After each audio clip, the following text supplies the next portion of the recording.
Good morning. You're going to hear me a little out of breath. I just herded 3 dogs into the house that didn't want to come, but they're safer in the house while I'm busy. So, welcome to my channel.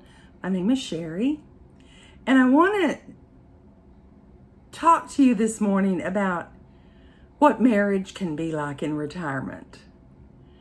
It can be glorious. It can be wonderful. It can be challenging. But I want to show you some things I learned. And I'm going to get to that in just a minute. First of all, let me apologize for my hair. I'm staying at a friend's house in another town who currently has no running water in her house. A pipe burst underneath, and it has rained constantly since then in the last 6-8 weeks. And she's not been able to get a plumber that'll go underneath her house. It's pier and beam underneath her house to fix the pipe. So she's living out of water bottles and has a gallon jug that the top's cut off, and we fill it up with rainwater that she's captured, and that's how we flush the toilet. It's a whole big thing. I can't even tell you. I brought one of those bath in a bag with me to bathe this morning, and it was okay. It was less than, but it was okay. So let's talk about marriage and retirement. Marriage has been blissful for us. We have enjoyed so much of our time together. But I wanted to share with you a little glitch we hit and what I learned about that glitch. I'm going to straighten up my camera here and try to get a little better background. I don't know if I can. Okay, we'll have flowers growing out the top of my head. That's fine. So let me tell you how our discussion started. Now, in a previous video, you may remember that I talked about, let me raise this up a little bit. Come on, baby. There we go. In a previous video, I talked a little bit about how when my husband and I were working, which was 50 years, we didn't have to wonder about vacations. As I told you, we split our vacation time. 1 year we went to the mountains, 1 year we went to the beach, shared what each other liked that way. So, and it was, when could we get a week off together and maybe stretch a couple of other days in there and have time? Now, we also went on an Alaskan cruise one time, which was fabulous. But for the most part, we were relegated to that 1 week that we could take off together and go somewhere. And there was never any question about where it would be. So I covered all that in another video. I'm not going to go into that. But like I said, we were relegated to that 1 week. Well, now we're retired. We're both retired. We have complete freedom for the most part, when doctor visits and things like that aren't getting in the way. But I want to share with you what happened a few weeks ago with us. So we're sitting and talking, and I said, hey, let's run to the beach next week. And he said, it's not really warm enough for the beach, do you think? Excuse me, I've got a dry eye that's just sticking this morning. He said, it's really not warm enough for the beach yet, do you think? I said, okay, well, let's go to the mountains. He goes, oh, that's a 10-hour drive. I said, okay. And I sat there, and I'm not going to pretend with you today. I was ticked. I was like, okay, that's our favorite places to go. I've given you options. You don't want to do either one. Okay, and I took a deep breath, and I just sat on my iPad, dilly-dallying around and everything. And so a little bit later, I said to him, I said, can we discuss this a little bit further? And he said, yeah. And I said, so let's talk about going to the beach and what that means for us and what a nice getaway that would be. You know, we have 8 people that live in our house. what a nice getaway that would be for us. And he said, yeah, but it's not warm enough to go walk on the beach or get in the water or anything. It's not near warm enough. And I said, well, you're right. But the last 2 years we've gone to the beach, last 2 times, we've not gone down and walked on the beach. I've had hip issues, and it was hard for me to do a lot of walking and going down all the stairs on the seawall and so forth and so on. So I said, we don't go on the beach. We don't get in the ocean. So a trip down to the ocean would mean doing the same things we always do. Sitting on our top floor balcony, watching the waves, hearing the waves, smelling the ocean breeze, and watching the people all down on the beach, all down on the road, driving the dune buggies. And and also we have some of our very favorite restaurants down there. And so getting ready each night and going to dinner and just enjoying our time together, totally uninterrupted with any kind of household issues. And I said, so since that's our normal trip to the beach now, why don't you want to go? Well, I just, and he couldn't come up with anything. And I said, well, I'm going to be honest with you. I'm a little bit pissed that we can't decide between the two of us where to go. And he said, if you want to go to the beach, why don't you just call your friend Lisa and y'all go to the beach together?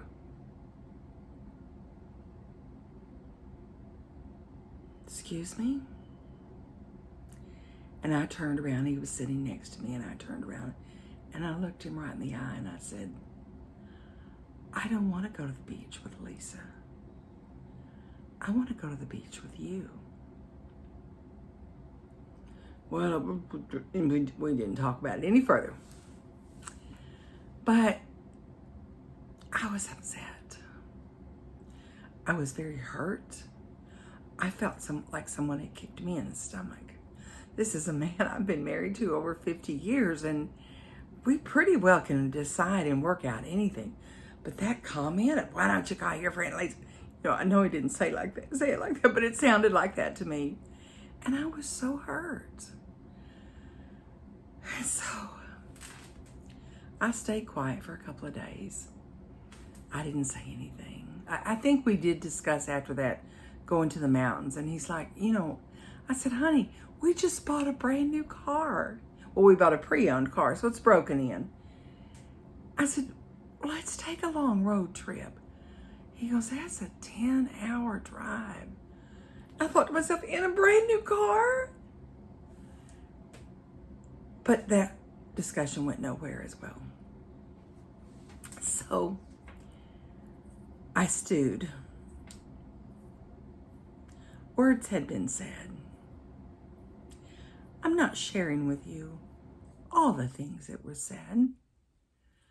I don't find that would necessarily enhance this video, but trust me when I say words were said, exchanges were made, and they weren't sweet and kind and loving. So I let it go. And so I was perusing the internet. I was on YouTube, and I was looking at sociological differences in marriages. And I found a couple of really good videos. And then I found a video by a psychologist, and I so wish I would have saved it because she was so dead on. And she said, many times people's personalities and personality traits surface more during retirement because there's no outside interference. There's no job to get ready for a Sunday night. There's no laundry to get done and groceries to be bought on the weekend to get ready for Monday, because Monday you got to hit it hard and get all your stuff done. And it doesn't allow these personality traits to come to the surface and really be an interference in your marriage, if you will. And then she started talking about different personalities. And she talked about an introvert.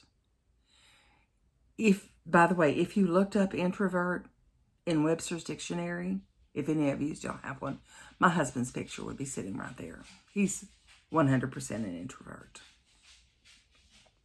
He wants me to order at the windows when we go through a drive-through. He's an introvert. End of story.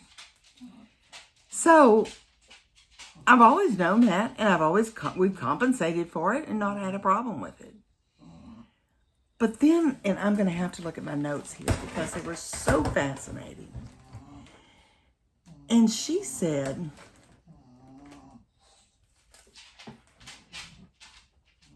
an introvert works their whole life in a job that they have to perform. And there's reports to be made. There's meetings to go to. There's presentations to be made. There's deadlines to be met. There's pressure for that Wednesday afternoon meeting and Zoom call or whatever it turned in at the end. There's pressure for performance. Like you have to perform at a certain level and you're graded. He was graded on that level each week. How many calls he took, how many calls he satisfied. He worked in a call center for a computer company that makes computers for trucking and auto industry. Okay, there you go. That's enough. And he was as knowledgeable as you come. But he was an introvert. So when someone called him with a problem, he didn't jump in and go, well, I know exactly how to fix this. He would go through the steps of troubleshooting. Here, this, well, let's try this, let's try this, let's try this. And he would always eventually get to the answer. But kind of in his, I know everything. I can tell you exactly what's going on. And that kind of, but it was always pressure. He hung up a call and he felt a release of pressure. And he also suffered from high blood pressure. That'll come in later. So his whole working life, and especially the last 10 or 15 years, was pressure, pressure, pressure to perform. Get this project done. Get this meeting done. Learn this new scenario. Go to this training. Get your numbers up. Get your call logged up each week. And he had someone, his boss, who watched the whole office on a continuous video feed that told her how many calls you were taking, how many breaks you were taking. And if someone that wasn't at their desk, she would come and ask others around them, where's so-and-so? Well, he's in the restroom. Let's be honest. There should have been a key on the computer that puts you on pause that lets you go to the restroom without having to announce to the entire group, hey, I'm going to the restroom. Got a little intestinal distress this morning. So anyway, it was this constant pressure for an introvert. Perform. Let me step back and say that my husband never missed a day of school, his entire 12 years of school. No, I take that back. He got run over one time and he was in the hospital when he was 8, I think. So he probably missed some school then. But from the day forward that he had any kind of say in whether he went to school, he never missed a day of school for 12 years. He went to college. He never missed a day of class. Me, I'm always looking for a reason not to go. I can do my work anyway. But he's a by the book, get things done. And this pressure atmosphere that he worked on with his introverted personality was detrimental. So when this kind of person retires, all the pressure's over. No meetings, no boss looking over your shoulder, no numbers to meet each week, no office politics, no office gossip, nothing. Just pure pure, unadulterated peace and quiet and relaxation. So within 2 months of his retirement, he was off his blood pressure medications. He took 2. His blood pressure went down to a normal level. Doctor took him off 1 pill, then took him off another. The end, you don't need a blood pressure medicine anymore. So all of his pressures in his job related to that. In working in general, it wasn't just that job. For 50 years, he'd been a high-ranking service manager of an entire United States over a computer company. And there were pressures there. He flew all over the country. For, I think, 4 years solid, he traveled. This is back 40 years ago. He traveled from Monday. He left the house on Monday morning, got on a plane. He might fly to Chicago, New Orleans, Florida, California, and up to New York, all in the same week, going out and servicing computer equipment. So he had dealt with a lot of pressure, and he's an introvert. So when day retirement came, all the pressure was off of him. And he sat down out on that patio with his iPad in front of him. And were it not for me and a little bit of prodding once in a while, that's where he would be. And you know what? That's okay. I finally understood it. I finally understood the differences in our personality traits. So let's go over to me, the extrovert. Clearly the extrovert. I'm on YouTube. I worked my first 20 years of the last 30 years I worked, the first 20 years of it, I worked at the bedside in a critical care trauma unit. Now, you want to talk about pressure? That patient rolls in, every bone in their body is broken, their chest is collapsed, their lungs are collapsed. You've got to keep them breathing. You've got to keep their vital signs up. You've got to keep their blood pressure. You've got to titrate drips up, down, to keep their numbers in a certain level. They had brain injuries. We couldn't let the pressure get too high for the brain. Let me just tell you. If you've been there, you know. If not, just suffice it to say that it is one of the most pressureful things I've ever done. I loved it. I loved everything about it. It was like an adrenaline rush for me.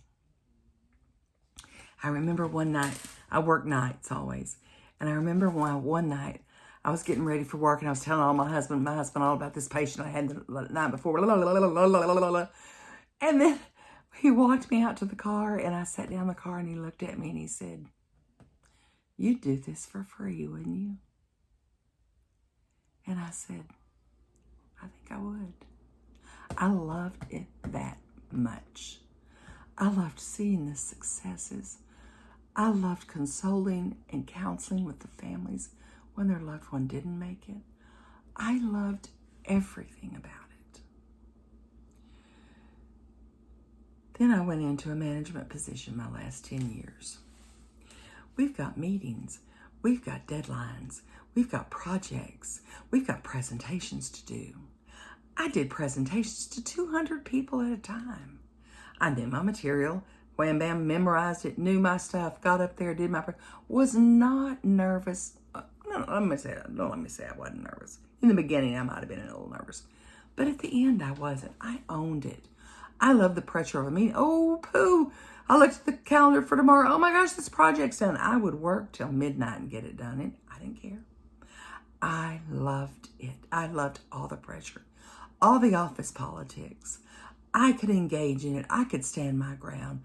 I could win my arguments that I needed to argue, that I knew were rational arguments and should be done a certain way versus another way. I loved it.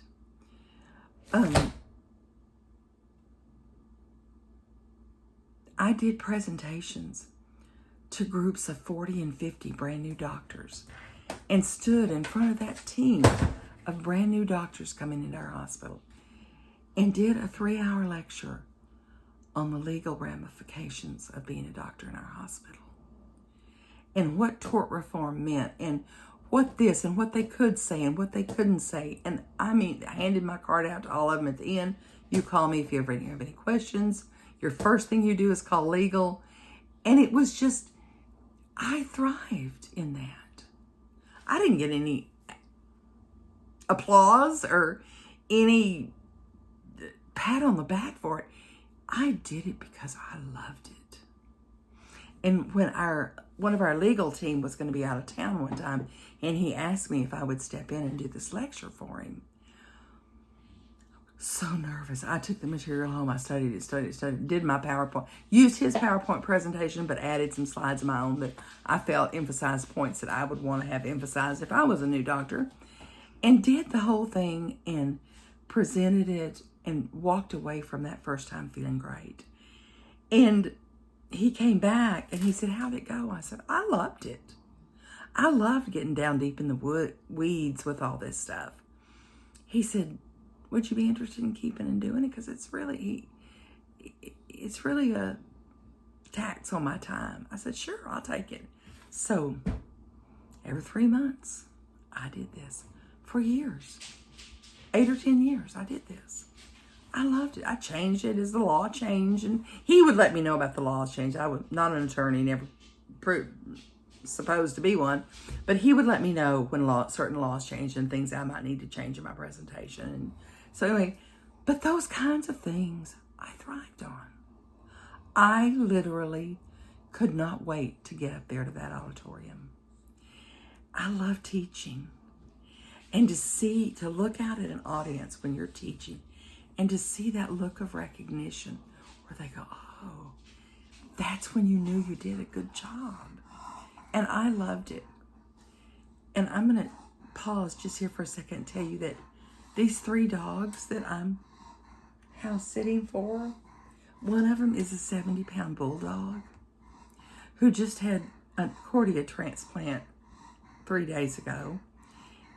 And I don't know if you can hear her breathing, but that's the way she breathed all the time. If you've had a bulldog, you know. But she developed pneumonia after they pulled the tube out after the surgery. She had to go to the emergency clinic for 24 hours, be in an oxygen tent, blah, blah, blah.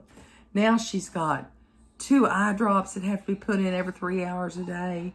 She's got 6 or 8 pills, antibiotics, steroids, blah, blah, blah, blah, all the stuff that has to be done. So my girlfriend took a great leap of faith to leave. This was a family wedding that she wanted to attend 3.5 hours from here where we live. And she took a great leap of faith to ask me if I would come over and do this. And it was hard for her because she's very independent. She doesn't ask people for anything, for much. She's usually the one helping other people out. And so this morning I gave the dog their pills and their eye drop. I came over last night and stayed the night, and so she could show me, like, here's where the pills are, here's where the treats are, here's this, here's that, here's that. And so this morning I gave the eye drops and the pills under her vigilance, so we'd make sure I did everything right for the dog. So anyway, it's a huge responsibility, but it's only for one day. She's going to do the wedding. I think the wedding's at 4. She's going to do the wedding. She's going to do the reception. She said she's going to leave there by 8 p.m. and be home by 11:30 or 12 tonight. So I told her, I said, listen, girl, if you get there and you have a couple of drinks and you want to stay there overnight, just stay there. I said, me and them dogs be sleeping all night, so it won't really matter. So anyway, that's the breathing you hear in the background. That was my explanation for that. So now you've seen my comparison of an introvert in their work environment and then retiring versus an extrovert in their work environment. Now, don't get me wrong, I couldn't wait to retire. Alarm not going off at 6 in the morning, heck yeah. Being rid of a lot of that stuff, yeah. But I thrived in it, and I did it well. Well, then comes retirement. He goes out to the patio and goes, oh. And I go out to the patio and I go, where's my next adrenaline rush? I mean, I in my one video that I talked about in retirement, things that surprised me, I was surprised because I really did go through, not a mourning period, but I went through a period where I felt like I wasn't accomplishing anything every day. I've since gotten over that. Trust me, we're going on 5 years now. And, well, 4.5 years. I've gotten over that, and I can relax with the best of them. But I still like to go places and do things. That's why I house sit and dog sit for my friends. Hey, it's doing something different. I need exposure to new and different things in my life.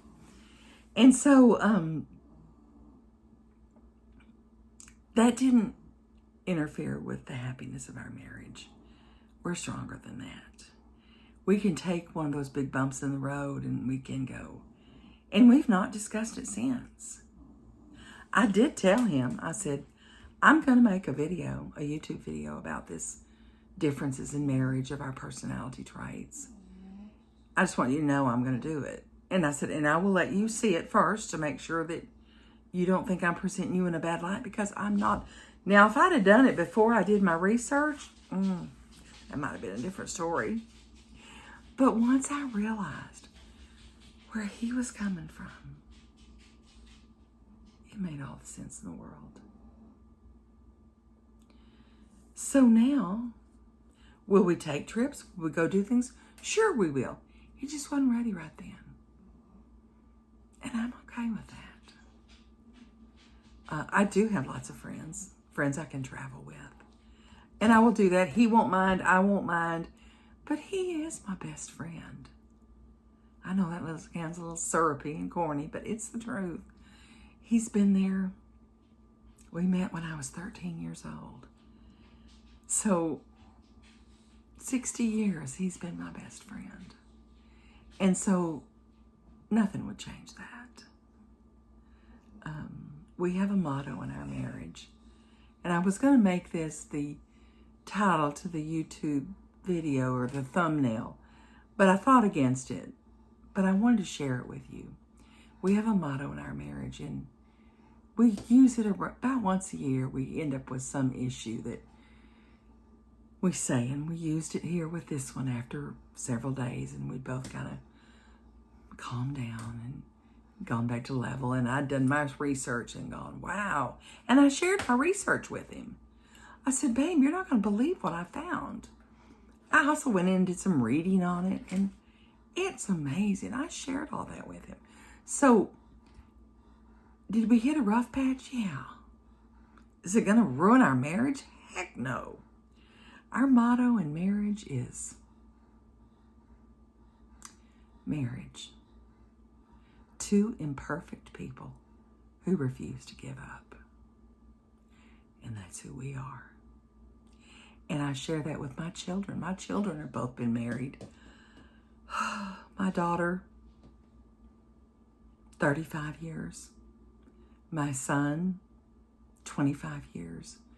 They've both sustained long marriages. I think because, in part, that they've seen their father and I stick it out through the rough times. We've had rough times. Who hasn't? This wasn't a rough time. Heavens. Him being out of work one time for a year while I was in nursing school, that was a rough time. But we just keep plugging along. Are there things that would end our marriage? Oh, yes. You will not lay a hand on me ever. Infidelity. Let's talk about infidelity for a minute, because I have something to say about that. Not that I've experienced that in my marriage. But I have a friend whose husband cheated on her. And he had a child in that relationship. And this was very early in their marriage. I'm going to say the first 10 years. She forgave him. And she embraced that child into their life. And this was when it was 1983, 93, 03, 13, 40 years ago. They're still married. They moved out of town. I see them on Facebook all the time. And she chose to move on and move past it. And he made a mistake, a big one, and they dealt with it. Could I forgive infidelity? I think it depends on the circumstances. I think it depends on the circumstances. But I'm talking about the things that would end my marriage. You will not ever lay a hand on me. And the infidelity thing, we'd have to. Oh, I have another friend who, he got a little bit of a gambling problem. And they worked and worked and worked and worked to pay their home off. And behind her back, he forged her name and took a second mortgage out on their home. And within 2 months, gambled it all away and left it. We're talking a couple of $100,000. Gambled it away. And here she is, just happy as a lark. They've paid their house off. They don't have a house payment anymore. All of a sudden, they did. They got a divorce. That's a betrayal. That's a betrayal I couldn't get past either. But like I said, everything depends on the situation. But I'm not going to keep you much longer indeed. Let me just jump here and make sure I've done all of my notes that I wanted to share with you. And I think I have. But I hope you understand that retirement brings around a different, empty nesting brings around a different situation in your marriage too. All of a sudden the kids are gone and there's no ball games to go to. There's no Friday night football. There's no cheerleaders. There's no proms. There's no nothing. And then the kids go off to college. And then they graduate college. And you really are an empty nester. And that's a whole nother adjustment too of you're your only person to talk to. My husband and I handled that very well. But this retirement personality, we hit a big bump. And I'm glad that we did it and that I was lucky enough to do my research and find out that this is two different personalities in a whole new different situation. And that's what retirement is, a whole new different situation. So I hope you learned something in this, and not to jump so quickly, but to look at your personalities, especially in retirement. I film these videos about retirement thinking that retirees are my only audience. I find out that they're not by the comments sometimes. And that's true. I call my seniors, and then I call the other people my juniors. So you juniors out there and you seniors out there, you can both learn from this adaptation of your marriage and in different situations. So I hope you learned something today. Please leave me a comment and let me know if this was helpful to you or eye-opening to you and helped you in any way. Also, don't forget to subscribe. I love to see my community grow. I feel like we just have a whole new bunch of new best friends. And so I may be going a little far off on a limb there. But anyway, I appreciate you watching. I appreciate you being here today. And whatever you do today, don't forget to leave a little sparkle wherever you go.